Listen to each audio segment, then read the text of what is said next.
Everyone see my slides? Okay, great. Hello, good afternoon, everyone. I'm Kiewai from JETRO Singapore. As most of you probably know, that JETRO is a governmental organization under the METI, the Ministry of the Trade, Economy, Trade and Industry in Japan. And our main focus is to support both ways of the activities of Japanese companies going out from Japan, as well as foreign companies investing into Japan. So we have, this is our global network, and this is where Singapore is, JETRO Singapore is. And before I go into the explanation of the different areas of opportunities in the region of Japan, I would like to talk a little on the general overview on the business structure of Japan. So as maybe most of you have already know, that Japan is still portion, or in open innovation portion, many are still, it's still the large corporates that are leading the open innovation activities in Japan. And also as the from historical side, that Japan is a strong country in doing manufacturing, whereas versus to the digitalization. So that's why now in the process of the open innovations, everyone is trying to digitalize themselves, as that's why you see lots of the DX, what we call DX activities happening in Japan. And also in additional to this, you could see that there is a lot of, there's a bit of shift of the services trying to move from the manufacturing to the service, but still concentrating mainly in the manufacturing areas. And on the social aspect, you'll see that one of the main issues in Japan is happening is aging population, like what Singapore is also having. And also there is a deterioration of the public infrastructure in Japan, where lots of things has to be renewed, has to be repaired. So you will see lots of solutions that is required for such problems related to these two issues in particular. And of course, I cannot say that it's not there before the COVID situation happens, but due to the COVID situation, there is lots of new companies or startups companies coming out to address on the solutions that is here that you see on the screen, as well as the large corporates who, due to the COVID situations, they have to change their working style and also start to change in the way how they work internally. So you'll see lots of activities happening in Japan in a lot of in these areas. I move on to the key regions with the open innovation activities. And in Japan, as you have did the poll, if you did, so there are 47 prefectures in Japan. And if you separate them further, there are cities and towns separately in the individual prefectures. So that means that there are lots of areas, and it's a very big country compared to Singapore. And in terms of open innovations, you could maybe just split them in the 6 different regions. So this is the Hokkaido Tohoku region, the Kanto region, the Chubu region, the Kansai region, Chugoku Shikoku region, and lastly the Kyushu and Okinawa region. So each of them will have individual movements, and also you see the speed in how they do the open innovation. And I will still say that in Japan, it's still in process of creating clusters, or even ecosystem of different business clusters, or the startups for open innovations. And it's still and they are now concentrating mainly to work with maybe the local companies first as a start, rather than moving immediately to working with the foreign companies. But of course, there are certain areas that has started earlier than the other regions in Japan. So they are already involving lots of the activities that foreign companies could join in to work together with the large corporates in Japan, which Tokyo is one of them. And this is how you see in terms of the population ranking. So you could see that most of the populations are still concentrated mainly in the Kanto area. And this is the numbers of the listed companies in Japan. So you could see also they are mainly concentrated in the Kanto, Kansai area, and maybe in the Chubu area. And this is not all the startup companies, but these are the companies that are identified under the J Startup project of METI. So most of the startup companies in Japan are also concentrating mainly in the Kanto area and maybe some in the Kansai area. Okay, so let me move on to the individual areas. I'm not going to go into details because I do not have much time for today. So the ones you see on the left, these are the open innovations activities happening related to the government bodies. Of course, there are lots more that is being organized by the local companies, but since JETRO is a government body, I'm just talking more on activities related to the government body. And all these activities are still more localized in a way, so they are working more in trying to invite the tech companies in the local regions to join in to solve the problem statement they have in the area. And the two activities or the programs that you see on the right, these are the two acceleration programs or events that is happening in this area that is already open to foreign companies who do not have an entity in Japan. So in addition to that, the individual governments will have subsidies or incentive that is provided individually for the companies who intends to enter in that area. And this is the Kanto area. So as I mentioned, this is the area where there's lots of activities that's already happening. I'm not going to talk a lot because Tokyo Metropolitan Government is going to talk about that in detail. So besides Tokyo, Kanagawa is also progressing a lot in terms of open innovation, and then they are concentrating a lot in the medical field, partially also because there is lots of medical related companies or manufacturing companies that is situated in Kanagawa prefecture, and Chiba in the way that they are now involved in lots, not only in the medical field, but also on the smart city issues, because they have a smart city hub called the Kashiwanoha there, where there is the academic, the government body, the universities, and also the local large corporates have actually come together to start this particular project. Ibaraki is a special prefecture where lots of researchers are there, so you see lots of R&D activities happening in here. And of course, these are all the subsidies that's happening now, or providing to the individual companies, and the other events that's happening here on the right.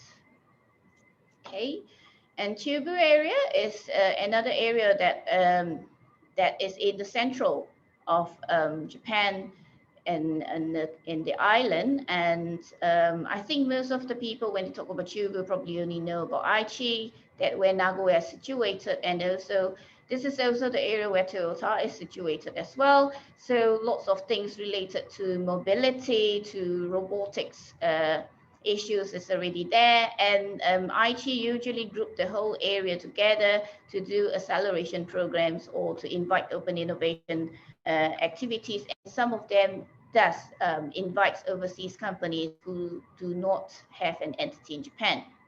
Whereas the other areas, of course, like Yamanashi is doing more on agri-tech, and Shizuoka is more on the marine related technologies. They are more localized in the way working with the universities or the local companies there. So these are the subsidies as well that's provided. I'm sorry, it might be a bit too fast. Okay. And Kansai is another area that is more advanced. It's like Kanto area as well. So each individual area in the Kansai area, where Osaka, Kyoto, Hyogo, they are, I think, also another hub that everyone is concentrating in lots of open innovation activities. And there are also a lot of acceleration programs that's happening, which allows foreign companies to join in as well, if you see on the right here. And a lot of Singapore companies indeed has already been selected or joined all these events, programs, and then they managed to set up in Japan or in Osaka itself or Kobe itself. Kyoto is strong in the medical field, as Osaka is more in general, in overall, and Kobe is also in general. And of course, there is things that's happening more in the medical field as well. Okay, these are the subsidies. Yeah. And Chugoku Shigoku, I would still say that although you see that there are already open innovation activities happening locally, but there still isn't much the individual programs that allows foreign companies to join in. So I would say that there's potential here, but still they are moving in a slower pace compared to other regions. So for foreign companies who are looking for opportunities around here, probably you will have to in this area or even the language itself in order to enter these areas. And the areas, all these prefectures are really looking at inviting foreign companies to join in. So Fukuoka, or I would say the Kyushu Okinawa area, is also another area that is progressing a lot for open innovation, especially in Fukuoka. They are actually one of the pioneers who have started lots of open innovation or startup invitation programs through the government bodies, and you have seen all these individual programs that they have provided or they are currently organizing to invite foreign companies to go over as an acceleration to join in the acceleration programs and eventually providing subsidies individually for them to set up in Japan. Okay, so besides I have actually talked about a lot on the government related acceleration programs or the open innovation activities. And this is actually all the innovation that is done by the universities in Japan. You could see the numbers. I'm sorry that it's in Japanese, but this is just to let you see that the numbers are huge numbers that they have individually. And mainly, I would still that it's very localized with the local companies. Basically, and these are the accelerators or the skillerators that is currently in Japan. So some of them, and you see a few here today, and some of them are already dealing with lots of foreign startup companies, whereas some of them are done by the individual large corporates where they are dealing with only the domestic companies, or I can't really say domestic companies. So foreign companies are also joining some of the programs, but usually they, as a criteria, they have to be registered or they need to have an entity in Japan in order to join in most of the events. Okay, so these are the CVCs or the VCs that is here in Japan. And in spite of the COVID situation, you could see that the investors are still investing in the startup companies, and still the numbers are increasing subsequently in this way. And this is actually the ranking of the innovation activities of companies. So you could see that the names are all the big names or the big companies that are leading the open innovation in Japan. So being said here, it's just to let you know that there are lots of opportunities and also a lot of business chances for you to venture into Japan. It's just you have to know wherever or in which level you are, whether you are mature enough. For example, you already have someone in Japan, or you have a coordinator who could speak Japanese, who could do presentation in Japanese to the companies, and then so certain events or certain open innovation might be more suitable for you. Whereas for those that are still trying or testing the market, then you might want to try on those that are more suitable for the foreign companies and things that is which that also do not require you as to have an entity in Japan. And so this will be things that we could provide to you as JETRO as well, as we gather all this information to help you to identify which is more suitable for you to enter. So this is the current event that we are now holding in Japan. It's called the Net Zero Leaders Summit, and this is a very big grand event conference that we are currently doing in Japan. And so we are also, as JETRO Singapore, we are also holding an individual webinar in this event itself. So feel free to join us. And at this event, we are inviting Tokushima Prefecture and Kanagawa Prefecture to speak, where they will be sharing lots more about what they could provide to you if you are interested to venture into their areas. I know I'm running out of time. Just give me more time. Okay. So talking about the business culture in Japan.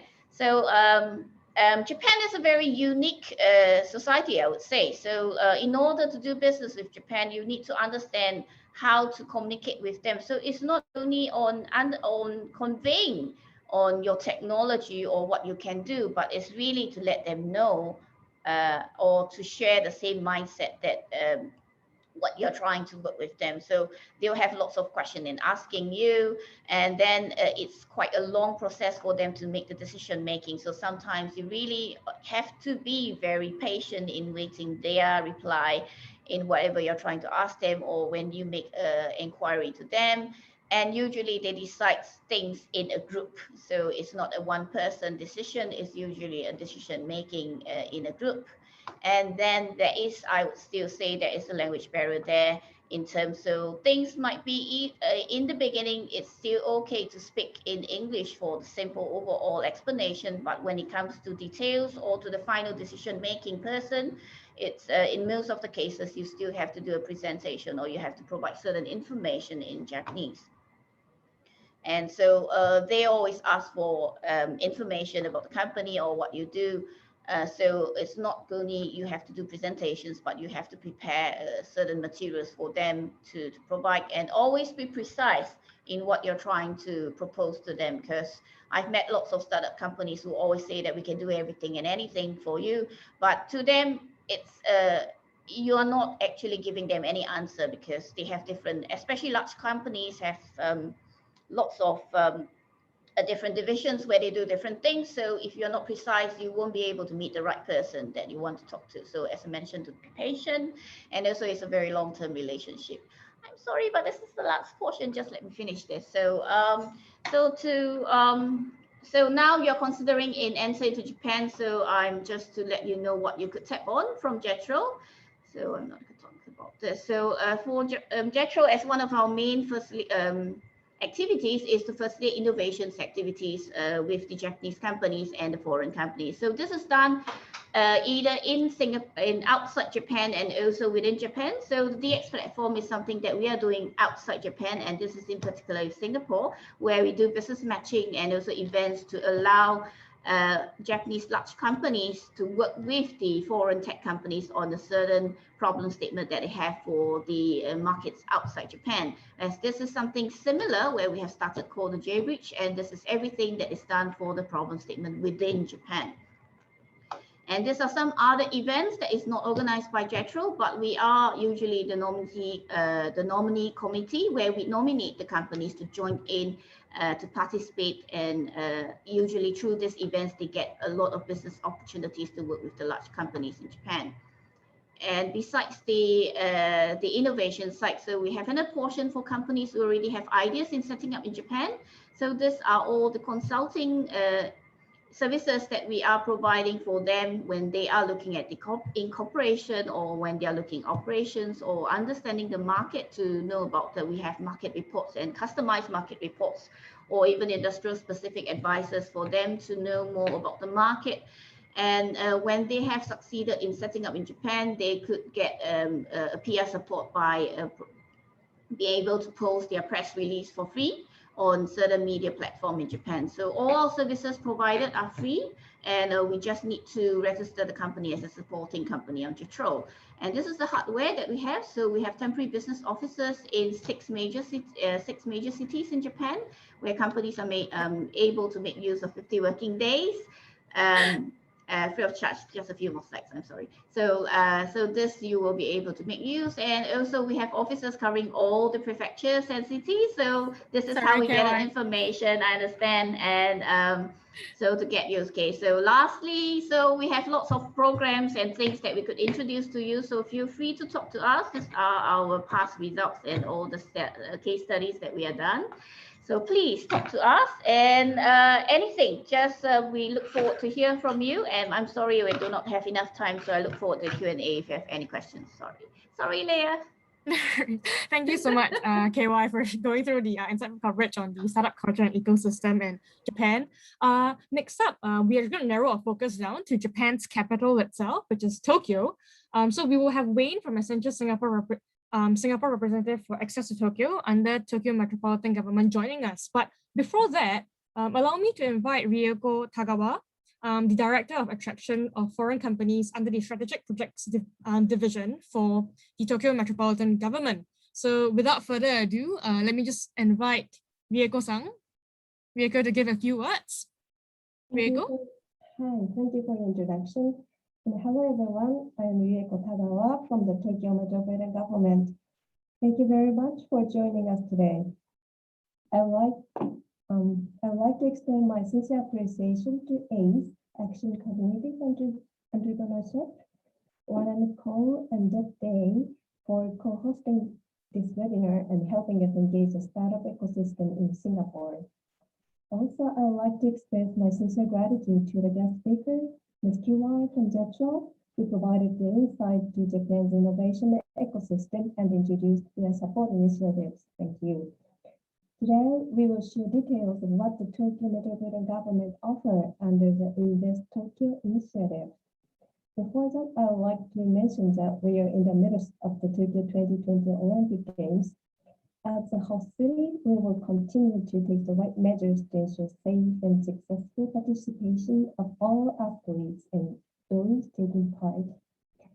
At this moment, the world is fighting a tough battle against the coronavirus, and Tokyo as well is fully committed to managing this crisis. Our views of the world are changing significantly during the COVID-19 era. I believe that many companies who have been affected are reviewing business strategies to better adapt to the situation. I hope that you will consider Tokyo because it is one of the best cities where you can develop your business in the long run.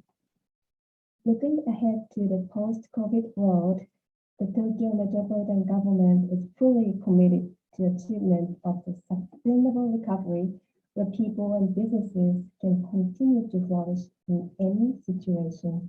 We are promoting a variety of measures to support foreign and Japanese companies, startups, and entrepreneurs with advanced technologies in scaling up the businesses.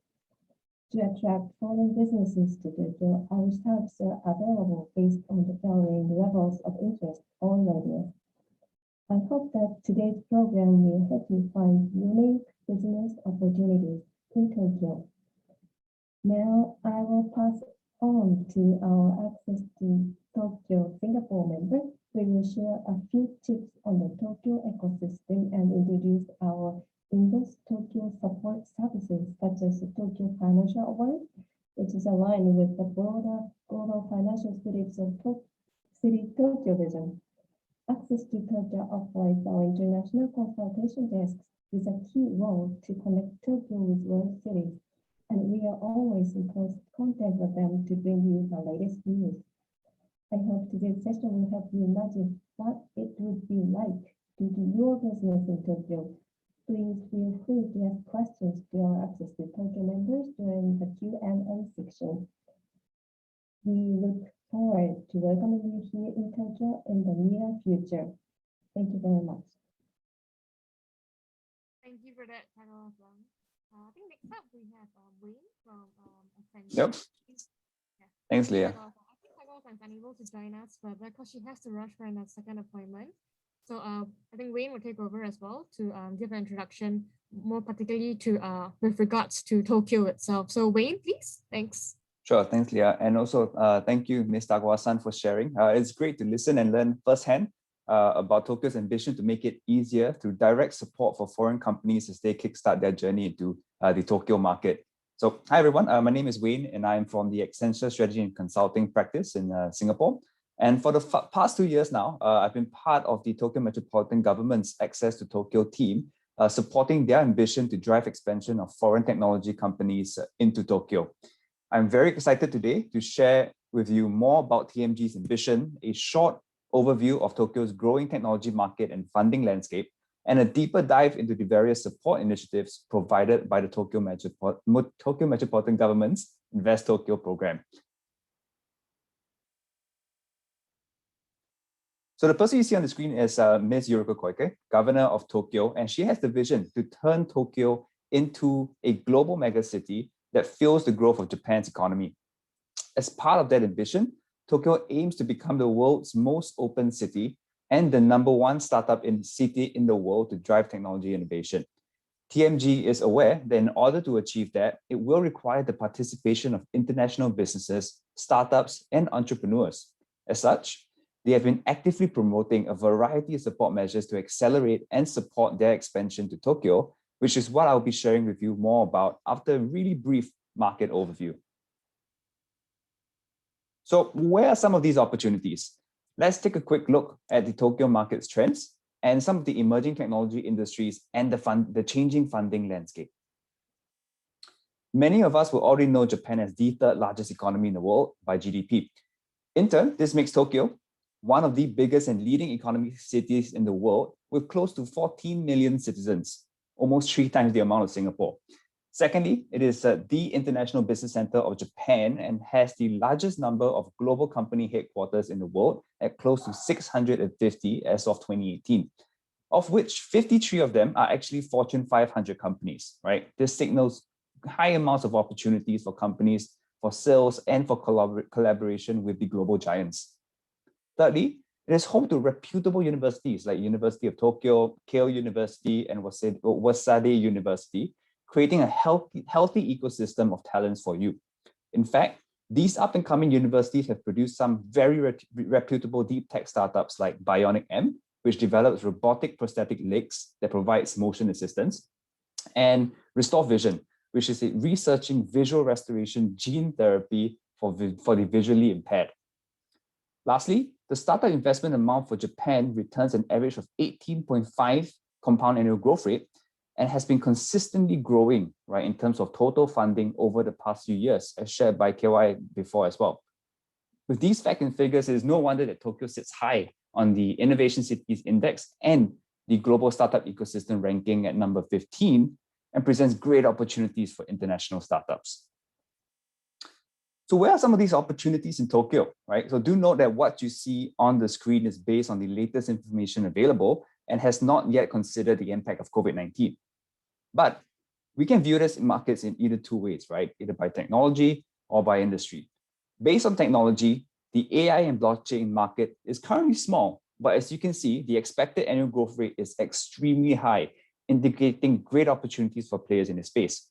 Likewise, based on industry, e-commerce and logistics are currently the biggest markets in Tokyo, but fintech seems to be a high growth area and something that we should be watching out for. So although Japan's $4 billion venture capital market is dwarfed by US's $137 billion or China's $52 billion markets as of 2019, Japan's investment market has been rapidly expanding over the last few years. Additionally, it is worth noting the emergence of different players that have and will continue to create new funding opportunities over the years for different types of startups. In the early 2010s, there was a heavy emphasis on independent VCs driving the funding landscape. But as we progress through the years, what you start to notice is that the total amount of funding started to grow, and also that we are seeing a greater emergence of different types of investment funds. As of 2020, we now have a relatively well-distributed amount of funding spread across different types of investors. As example, right? Today, there's active involvement from new CVCs by big tech companies such as CyberAgent, GMO, Rakuten, and Yahoo, who are following the concept pioneered by global tech companies such as Google, Salesforce, and Intel. There's also an increase in presence in non-Japanese VCs. For example, recently, Sequoia Capital announced that they will be entering the Japan market. Another up-and-coming area is angel investing, right? Japan used to see very little angel investing activities in the early years, but recently a growing number of wealthy investors, some with entrepreneurial experience, are looking for more investment opportunities in early-stage startups. Additionally, as Kiewai mentioned before as well, matchmaking websites such as Startup List, Angel Match, and AngelPort are making it easier to access funding opportunities by bridging the gaps between entrepreneurs and investors. So how has COVID-19 impacted funding opportunities in Tokyo, right? So happy to share that despite COVID-19, startup funding in 2020 did not take a significant setback. In fact, total funding was only about 10% lower in 2020 compared to 2019. However, we did see an increase in the amount of funding per company and an increase in M&A activities as a whole.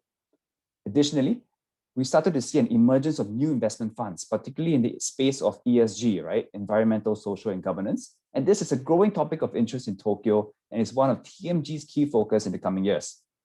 And then as an example, in June 2021, very recent, at the height of the pandemic, ex-Goldman Japan's Kathy Matsui partnered with 3 other experienced financial executives to launch a $150 million ESG fund. The fund will invest in early to late stage startups with high potential solutions in healthcare, fintech, smart cities, and sustainability. This is Japan's first ESG-focused venture capital fund, and it will catalyze the growth of ESG-related investment opportunities in Japan going forward. All right, so now we know more about Tokyo's ambition becoming the world's #1 startup city in the world, right? And how they are actively trying to attract and support foreign companies with their expansion to Tokyo. What exactly are some of these support services available to you, right? I'll be next sharing with you about the Invest Tokyo program and its various free support services provided by the Tokyo Metropolitan Government. So the Invest Tokyo program is made up of 9 support initiatives that is all geared towards helping foreign businesses expedite their expansion to Tokyo.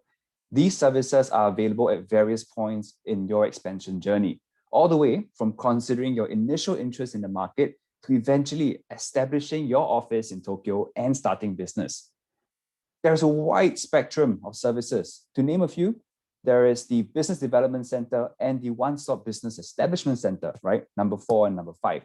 These services are available to all companies to support with administrative and logistical matters, right? From immigration support, company and tax registration, specialist introductions like auditors, lawyers, so on and so forth, and more. Additionally, we have partnership support and startup ecosystem that aims to help foreign companies build new partnerships, integrate with the ecosystem, and find new business opportunities. And lastly, we have free consulting services and Tokyo Financial Awards, which are 2 exclusive programs that helps to fast-track selected companies into the Tokyo market. And in the interest of time, I will be just taking a deep dive into 3 of these items, right? Free consulting services, startup ecosystem, and the Tokyo Financial Awards. So the free consulting services program provides emerging technology startups in the area of AI, blockchain, robotics, and so on with tailored advisory services. A team of Accenture strategy consultants will be assigned to support you with your decision making process when you expand into Tokyo. Advisory services, right, includes, as mentioned on the screen, conducting a market analysis, forming an optimal market entry strategy, and even supporting you with identifying and contacting potential business partners. It includes logistical support as well, such as cost simulations, applying for financial grants, finding the right office space, and recruitment of talent. Although this program is open to all emerging technology companies with registration, TMG has shown great interest to support those in rapidly growing sectors this year in 2021, such as healthcare, mobility, which includes transportation and logistics, construction and real estate, manufacturing and renewables, just to name a few. So if you're in this sector, this is a great opportunity and a great program for you. Here are some examples of our selected participants from last year. Within several months of the program, they were able to actually secure new customers, set up an entity, an office space, and establish strategic partnerships with leading conglomerates. For example, Pascal from Unibis was able to leverage insights from the market analysis to validate the IoT market potential, leading to a very successful round of fundraising. May from Dorabot received support with building a strategic market entry and was able to quickly establish an entity and set up an office space in Tokyo. Oren from Infuse, based in Israel, was able to gain support with tailoring his product's pitch to fit the Japanese market and culture, leading to an effective presentation methods to establish new strategic partnerships with one of Japan's largest IT conglomerates. Additionally, communication, as mentioned before, is a very big part of Japan's business culture, or Tokyo especially, and it's a means of actually developing and building trusting relationships. And this might be often challenging for foreigners due to our language barriers. A great benefit of this program is being able to leverage the Accenture team's support with making those initial introductions and as well, right, using the name to help boost startups' credibility in the market and building new relationships. Another support service is the Tokyo Ecosystem, Tokyo Consortium. This is a new addition to the program, which was established only last year in 2020. So what is this consortium all about? It is an association of businesses, universities, local governments that aim to help nurturing the startup ecosystem, promoting international competitiveness, and creating new networking opportunities. So selected companies may choose to join the consortium and gain access to many opportunities to collaborate with global enterprises and government agencies. Other benefits include access to partnership, mentorship, information exchange, and investments from the Tokyo Consortium members themselves. Some of these enterprises include Nippon, AstraZeneca, Fujitsu, and Mitsubishi. And a couple of investors include 500 Startups, Unri, KO Initiatives, and Toho Holdings. Lastly, the Tokyo Financial Awards is a virtual event, right, that aims to recognize the best-in-class fintechs and ESG-related investors across the world. There are two categories. The first is the financial innovation categories, where fintechs across the world can participate, solve some of Tokyo's most pressing consumer-based challenges related to finance. Challenge statements and solutions we are looking for this year includes, optimizing cash transfers, integrating digital identities, asset management tools, digital payment technologies, and tons more. And the best part is, winners of the category will win up to $90,000 in USD. The second category is geared towards ESG-related investors, mainly VCs, corporates, and financial institutions. This category aims to recognize the winners, best practices across the market as role models to learn from. If you're interested to find out more, please feel free to scan the QR code you see on the left of the page, or simply Google Tokyo Financial Awards 2021. The application period has started, and it will be closing on August 31st. So do take this opportunity to apply. During the application, select Access to Tokyo Singapore as your reference, and I help to keep track of your team during the selection process. Thank you all very much for your time. If you have any questions or have any interest to tap into any of the support services, please feel free to reach out to me directly. I've dropped my 2 email addresses on the screen, or you can ask any questions in the chat room directly. Thank you very much. And I'll now hand the time over to Leah. Thank you so much, Wayne. Thanks for going through what Tokyo has to offer as well. So next up, we're going to enter the Q&A session. So just for the, Lala, could you just bring up the slide? Lala, are you there? Yep. Give me a moment. Yeah. So I think we've heard from both Kiewai from JETRO and Wayne from Accenture as well. So one focuses, and again, Kiewai gave a very good coverage of the different prefectures in Japan, and not just the prefectures, but the regions, and as to what areas I'm looking at different trends moving forward. I think she didn't have a lot of time to go through specifically as well. So if you guys have any questions, please feel free to ask. We have set aside 25 minutes for a Q&A because we expect this to be a more interactive session. And if you have anything focusing directly on Tokyo per se, Wayne is here as well for you to answer your questions. So we do have some, sorry, Lala, could you present it in full screen? So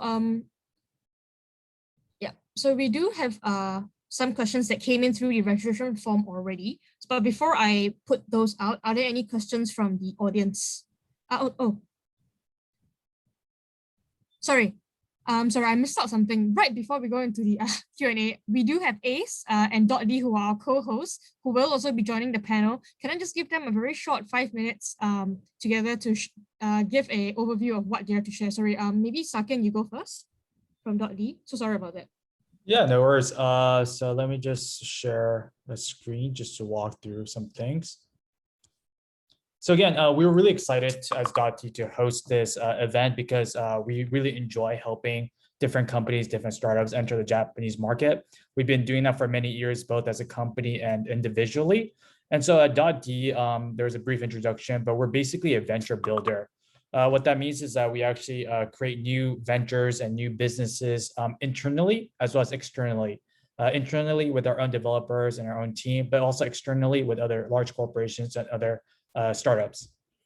So just want to share what we do because we're always looking for opportunities to work with other companies as well.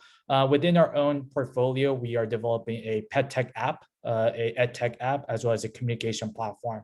The communication platform is more exploring the virtual space. So these are the type of products and services that we develop in-house. But of course, on the other hand, we also create new businesses with corporations and startups, whether it's to help them enter new markets, whether it's to help them build a completely new business. What that means, just to share you quickly, is that we really provide more of the operational support. That means, of course, doing the marketing, doing the sales, sometimes doing the recruiting, the product localization. We provide all the hands-on support to help these businesses enter new markets, to develop new products. And so again, we're just really happy to co-host this event and to kind of meet other people who are really interested in exploring the Japanese market further. Thank you. I'll pass it to Ace now. Yeah, thanks a lot. So I'll share briefly about ACE. Let's see. Yeah, so for ACE, we are a national level private organization that develops and builds the Singapore startup ecosystem. So we are supported by the government agencies under the Ministry of Trade and Singapore. So specifically Enterprise Singapore and JTC. And currently our patron is Dr. Tan Si Ling, who is the Minister of Manpower and the second Minister of Trade and Industry. So for ACE, we are the national voice of the startup ecosystem, and we support technology startups to actually grow their market traction, in Singapore, and also for the Singapore tech startups, we also support them in going overseas as well. So one of the key markets that we are looking for is actually Japan. So for the Japan market, we have established several partnerships. So first with the Fukuoka city government, who is very focused on developing Fukuoka as a startup city itself. And we also have MOU partnership with Osaka Innovation Hub and Osaka City government. And also for the Tokyo side of things, we have partnership with ILS and also Innovation Tech Consortium. So for these two organizations, is with regards to the open innovation space. So what happened, back in 2019 is that we support a group of Singapore tech startups into the expansion for the Japan market, and we brought them to Fukuoka and Tokyo as well. So for Tokyo, they actually participated in this IOS Innovation Leaders Summit, which is an open innovation platform for international startups looking to co-innovate together with Japanese conglomerates. So as part of the Japan Market Immersion Program that we organize for this Singapore tech startups, we support them in terms of helping them with business leads, opening the right doors for them in Japan itself. And also we introduce them to our partner Fukuoka City Government as well, who has a whole range of initiatives and support for foreign startups looking to expand into Fukuoka. So apart from business meetings, we also organize like a large-scale pitching sessions for the Singapore tech startups to actually pitch to Japanese conglomerates and also investors who are keen to either invest in this international tech startups or who are keen to collaborate with international startups for co-innovation opportunities. So if you wish to enter the Japan market, feel free to reach out to ACE. We will be happy to see how we can support you together with our Japan network. Thank you so much, Yin. So as mentioned in the chat box as well, .D and ACE, who are also co-organizers of this initiative, will be joining the Q&A session along with Kiewai from JETRO and Wayne from Accenture. So feel free to ask your questions. Before we do have some questions from the registration form itself, but before we go there, if there's anyone who would like to ask questions live or via the chat box, please do so. But we will give some time. Is anybody interested? You can just turn on your mic and ask. If you have a speaker that you would like to direct a question to, please indicate that as well. All right.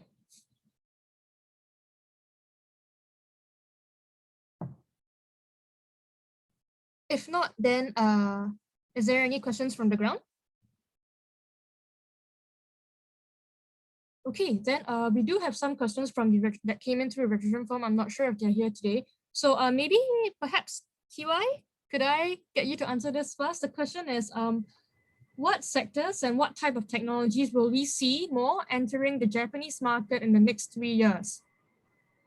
Okay, I think I did mention a little due to the COVID situation, or there is actually more new companies, but I think it's happening in the world, talking about new norms happening in Japan. So one main thing is really on the work style reform of companies. So you will see definitely more technologies that are attending, or there is already there.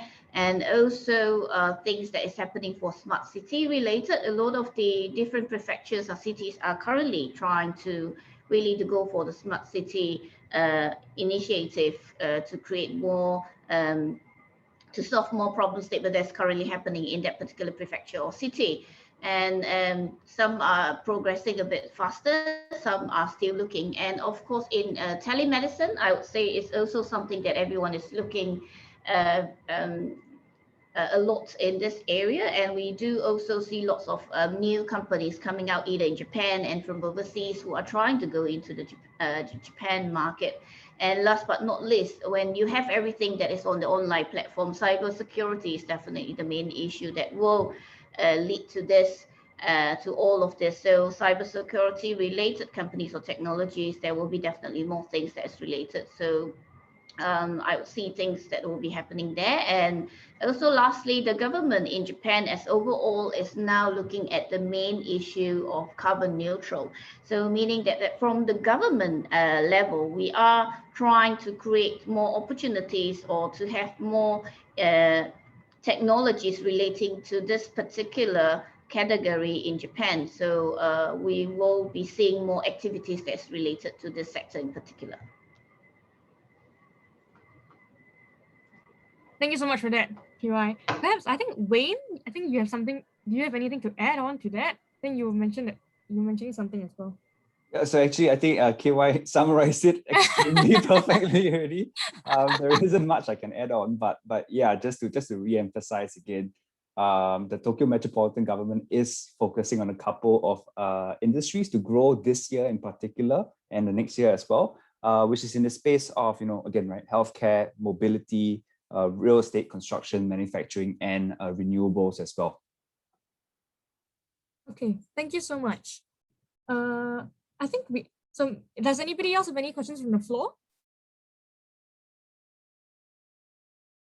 No questions on the floor? Oh, we have a very silent crowd today. Yeah, questions are accepted. Sorry? Hi, Calvin, yes. Yeah, hi, thanks, Leah. I think today is a power-packed content to digest. Yeah, my question will be, what is, I don't know whether we call it post-pandemic or, in a current pandemic situation, we don't know when this would actually blow over. Is there any advice for companies, especially startups with so limited resources, to sit out first or to talk to someone who can help them out before they can fly to Japan? So what would be the best advice? Because things can't be as normal as last time, right? To just, plan for a trip and go there, talk to people. But with pandemic, these are real challenges and you never know when it's going to end. So they don't want to take their eyes off Japan, but at the same time, they are concerned when and how to plan for it. So what would be the advice from the panel here? Thank you. Maybe Wayne, would you like to take this question first, or maybe Ace? Wayne, yeah. I can briefly share. So I mean, last year, as mentioned before, we supported a company called Infuse Technology. So what they do is they create location tracking solutions. And also actually quite nicely, their solution is actually able to be integrated almost completely virtually, right? They do not have to be on site. So that's actually a huge benefit. I mean, especially since travel has been completely on lockdown almost across the world in many countries. So that actually didn't hinder the business at all. Instead, the strategy they took was actually looking for business partners who are global players. So they partnered up with IT consultancies and such, right, who was able to have offices both in Israel, Southeast Asia, and Tokyo as well, who supported them with integration while they themselves as a team focused on driving sales, conducting the pitches online, answering the Q&A, so on and so forth, and of course, designing the overall infrastructure of the product. So that could be one potential strategy. And of course, right, I understand that's a lot of, it's challenging. Not every single company out there can integrate or sell their solutions completely virtually or online. But that could be a potential method, right? So focusing more on partnerships. All right. Thank you, Wayne. I think Kiewai has something to add on as well. Yes, as I mentioned, so you could actually contact us to understand. What we will do is first to let you understand about the market, and also probably you have to first identify what is the potential area that you could go into Japan, or who are the potential partners that you should be working with. And sometimes not is not to go directly first into the Japanese market, but first to work with the Japanese companies for their problem statement outside Japan. So that's why, as I mentioned previously, the DX platform that we have been doing in Singapore, it allows you to have more interaction with the Japanese companies and to gain the relationship or the trust with them. And eventually you will be able to work with them for the Japanese market in the future. Thank you. Yeah, I think sorry, just to have a comment. I asked this question because I know that especially in Japan, doing business with Japan, the face-to-face is so important, and the pandemic, it puts up another extra barrier to break that kind of communications with Japanese business. So I wonder, do you have any feedback that you share with startups, not just for Singapore, but even other parts of the world that try to Japan? I'm sure the numbers of collaboration and partnership have actually gone down. And this is worrying trend, I'm sure, if you want to bring companies in Japan. So I guess this is why I asked the question. Any new tools apart from the tele related kind of tools? Yeah. Yep. Maybe I can chime in. So assuming, let's say, a startup, they explore the Japan market, there's a product market fit, and also, business model fit in the Japan market. What we will normally advise is, be it any other countries apart from Japan and so on, is to, gather, a sales pipeline first, that you generated in that country. And using this pipeline, you hire a country manager, a local country manager over there in the country itself to facilitate all the negotiations and discussion moving forward, because that will actually reduce the language barrier itself. And what we often advise startups is that before you hire that country manager, make sure you have a pipeline of leads first. If not, it's very hard for the country manager, to push sales forward without generating a pipeline of leads first. And also it's cost upfront to the startup. So it makes sense to have the pipeline, then you hire a country manager to actually address the limitations of language barrier and so on. Yeah. Thank you. And just to add on to what Midori-san has mentioned on the chat, is that the Tokyo Metropolitan Government's, the Invest Tokyo programs and all its support initiatives are actually all available completely virtually. So you do not need to be able to fly to Japan whatsoever. So the team can actually represent your company to help you sort of gain that first few tractions, right, with different companies. Thank you so much. So I think we've got a few replies from the panel itself. I think we do have one question in the chat box, but it's I think from Nelly, I think. Looking at Japan's government corporations looking at improving sensor networks for safety and sanitation. So this is actually really precise. So I'm not sure if any of our panel is able to take it, but perhaps we can. I mean, does any of our panel? If not, I can say a little. It's just that it's very difficult to say here that who are looking or what they are looking, but this is always things that governments and corporations are looking for individually, either in the sensor network or safety or sanitation in the whole country. So your questions is very particular or precise in the way. So I do not have any information on hand now. So that's why if you are interested, we could have a separate talk together to see how we could provide more information for you. Okay, thank you so much, Kiewai. I think Midori from Accenture, who's also joining in with Wayne, you can add on something? Sure. No, I think as what Ms. Kiewai has mentioned, it summarizes up. So it really depends on the situation, but if you're looking for direct partnership, who might be looking for, there are programs that JETRO is offering and TMG is offering. So it's a first step, might be a good way to speak to the contact person and think about the strategy, like who might be the potential partner in case your indoor air quality service. And depending on that, I will be able to mold onto your service. So I just want to add on to that. Thank you so much. Yeah, I hope that answers your question, Natalia. If not, you can contact JETRO separately as well to take the conversation, and Accenture as well to take this conversation separately. Yes. Okay. Moving on. There is one more question from the registration. So this is quite generic. This will be posted to both Kiewai and Tokyo Accenture as well, because you guys have experience, as well as ACE. What is the general perspective of Japanese towards Singapore startups or foreign startups? Just put it that way. Is there some, so that, the startups here can also get an understanding of what to expect, maybe. Yes. I think first, let me start first, maybe. So firstly, I think the Singapore government has been doing quite a good job. So many Japanese are having quite good idea about Singapore companies. So when we introduce Singaporeans startups to them, they are quite open to even to first listen to what they can offer. And so I think it's quite a good start when we do meetings like that online. And it depends. And as for the overall impression of the Japanese companies towards foreign companies, it depends very individually and extremely different for different companies. So the large companies who have already started to have interactions with foreign companies, definitely they have no issues and they really welcome a lot of solutions from overseas. Whereas the new ones that have yet to start any business or conversation with the foreign companies, the first thing they are worried is not really on what you're offering, but is whether they could understand your language or they could understand what you're trying to offer them.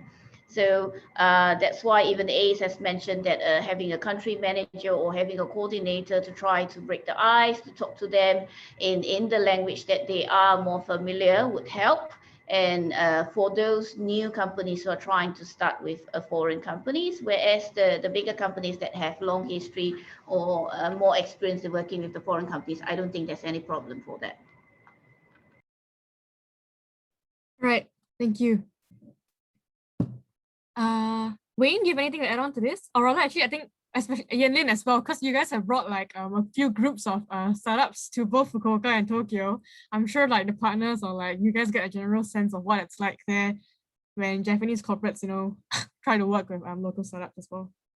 Yeah, I think general sentiment is that they are getting more and more open, definitely, because for ACE and we do see more and more Japanese conglomerates actually looking out for open innovation opportunities in Singapore itself to try to scout for Singapore tech startups for co-innovation collaboration.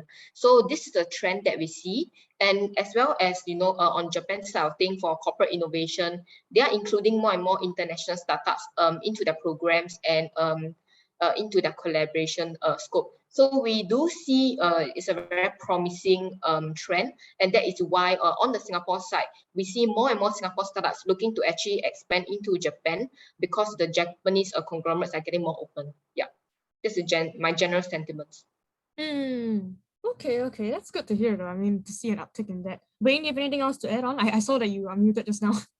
Oh, yeah. So part of the Tokyo Metropolitan Government's program is the Access to Tokyo offices, and it's all actually strategically placed in 4 locations: San Francisco, I think you all know why, London, Paris, and Singapore. So these are the 4 areas that Tokyo, or even Japan as a whole, is recognizing their efforts, and also many reputable companies over there. So overall, as a consensus, I think Singaporean companies are well received in Japan.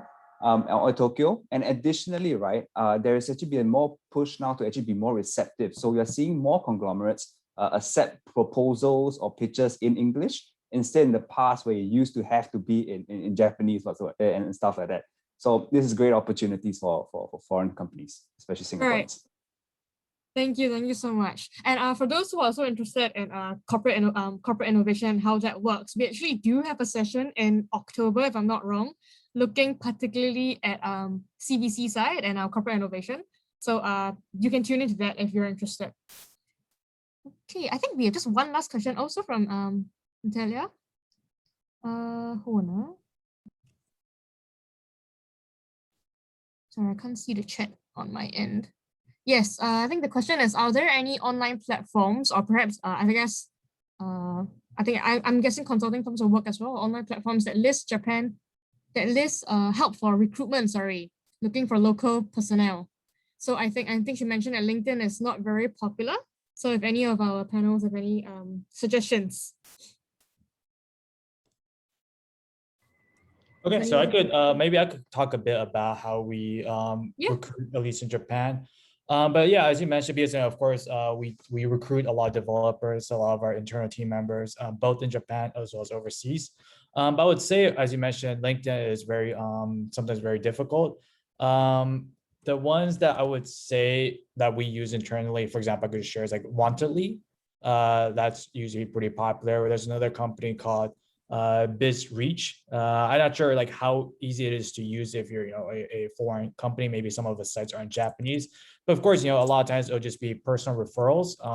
Please feel free to reach out to any of the people on the panels. Maybe they'll be the right contact that we know. So yeah, definitely we kind of assist in that front as well. So those are just some of the ones that I know off the top of my head. There's actually a few others. Of course, I don't want to be promoting a ton of different platforms on this session. But yeah, feel free to reach out to me, myself, or one of the other ones, and we could share some of the more different types of platforms out there. Thank you so much. Thank you, Saken. Yep.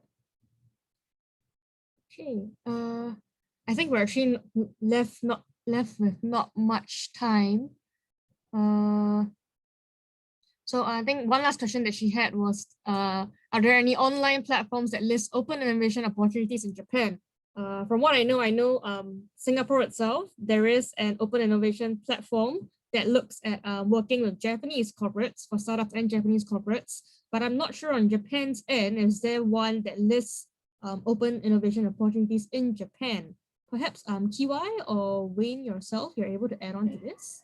There isn't actually a one single platform that lists all the open innovation opportunities. Well, everyone wished to have that, but unfortunately, it's too big a database to have, where we do have some that we gather internally to provide to our companies. And also, as I mentioned, some are not suitable for foreign companies who do not have an entity in Japan, some do. So it really has to separate them for different companies that are in different states. So feel free to talk to us and we could direct you to the ones that might be more suitable to you. All right, thank you so much. Oh, I think Yenlin has just shared in the chat box as well. There is an open innovation summit in Tokyo, I guess, ILS. So you guys can scroll through that and take a look as well. Yenlin, do you have anything to add on this front? Yeah, so our partner called ILS Innovation Summit. So I think 2 to 3 years back, we brought our Singapore startups over to this summit for open innovation matching. So you can take a look at their website. There's quite a lot of corporates that they're working with to actually match these corporates with international companies to explore a collaboration between the startups and the companies itself. So I think so far they have worked with 700 startups matched with 100 Japanese corporates for open innovation. So do take a look. And I think, if I'm not wrong, for 2022, which is next year, they have online matching and so forth. So this might be something that you can consider. Yeah. Okay. Yeah, I think, and so adding on to what Kiewai also mentioned, and since ACE focused down onto ILS itself, it doesn't seem like there is a general list across entire Japan because it's too wide coverage. So it might be specific, I'm guessing, organizations that list up the open innovation opportunities, depending on prefecture and depending on what they are looking at in terms of problem statements as well. So yes, I think, so we will, if you have any more questions or if you want to go more in depth, we are actually sending out an email after this. We will put some of their contacts in as well. And if you are interested, so you can contact them directly from there as well. Yes. Then I think we're out of time actually. We can take maybe one last question if anybody has. If not, we will wrap up this session for today. Is there any last question?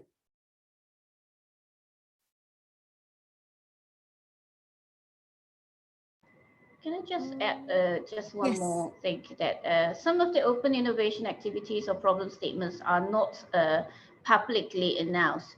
So we work with some of the the individual companies or even the governments who comes directly to us as a closed event for open innovation activities. So feel free to come to us, at least to let us know who you are, so that we could actually add you in our database when we do the introduction to the companies. Yep. Sorry, I think I just had one question that came in directly to me. Let me end off. This is quite a good question to end off as well. It's related to approaching the startup community in Japan or in Tokyo itself. So maybe Wayne, you can take this question first. They said that they tried approaching the startup community, but it doesn't seem to work very well. So is there like any way, like a platform or something that they can connect for business matching? I mean, aside from Accenture and TMD's programs as well. Yeah, so as previously mentioned, there was the 3 different websites. Hold on, let me type it out. I'll paste it on the chat directly for everyone to see.